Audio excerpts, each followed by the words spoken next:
நந்தினி, நீ விளக்கேத்துமா. எனக்கு விருப்பம் இல்லாம எதுவும் செய்ய சொல்லாதீங்க. நான் எதுவும் செய்ய மாட்டேன்.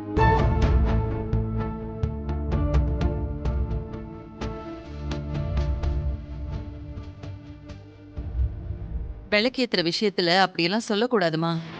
நீதானே மூத்த மருமக, நீதான் முதல்ல விளக்கேத்தணும். எனக்கு இஷ்டம் இல்லைன்னு சொன்னா விட்டுருங்க. கம்பல் பண்ணாதீங்க.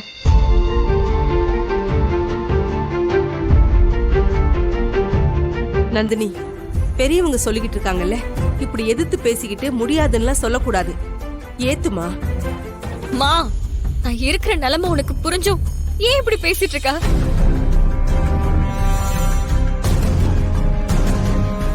வானதியாலதான் எல்லா பிரச்சனையும். என்ன பெரிய உன் நிலைமை? வீட்டுக்கு வந்த மருமக விளக்கேத்த மாட்டேன்னு சொன்னா எல்லார் மனசும் எவ்வளவு கஷ்டப்படும். அத நீ யோசிக்க மாட்டியா? முடியாதுன்னு சொல்லாம விளக்கேத்து நந்தினி. சுப்பு, வேணா விட. சாமி விஷயத்துல யாரையும் வற்புறுத்தி எதையும் செய்ய வைக்க கூடாது. திடீர்னு கல்யாணம் மாறி நடந்ததுனால நந்தினி மனசுடைஞ்சு போயிருப்பா. இந்த நேரத்துல நாமளும் அவளை கஷ்டப்படுத்த வேணாம்.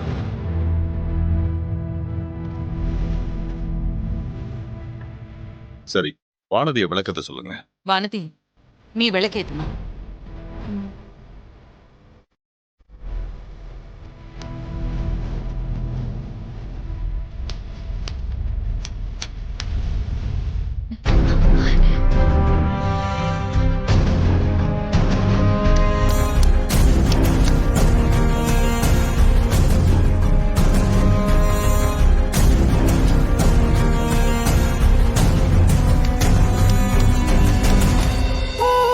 சாமி, நந்தினி தான் இந்த வீட்டுக்கு மூத்த மருமக.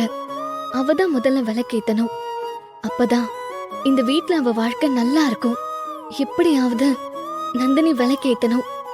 அதுக்கு நீதான் உதவி செய்யணும். எனக்கு தலை வலிக்குது. நான் போறேன்.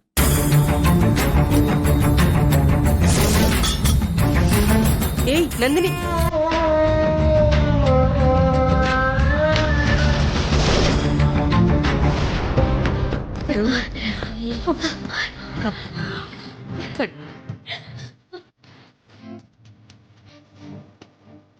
சாமிய நந்தினிய விளக்கேத்து வச்சிருச்சு.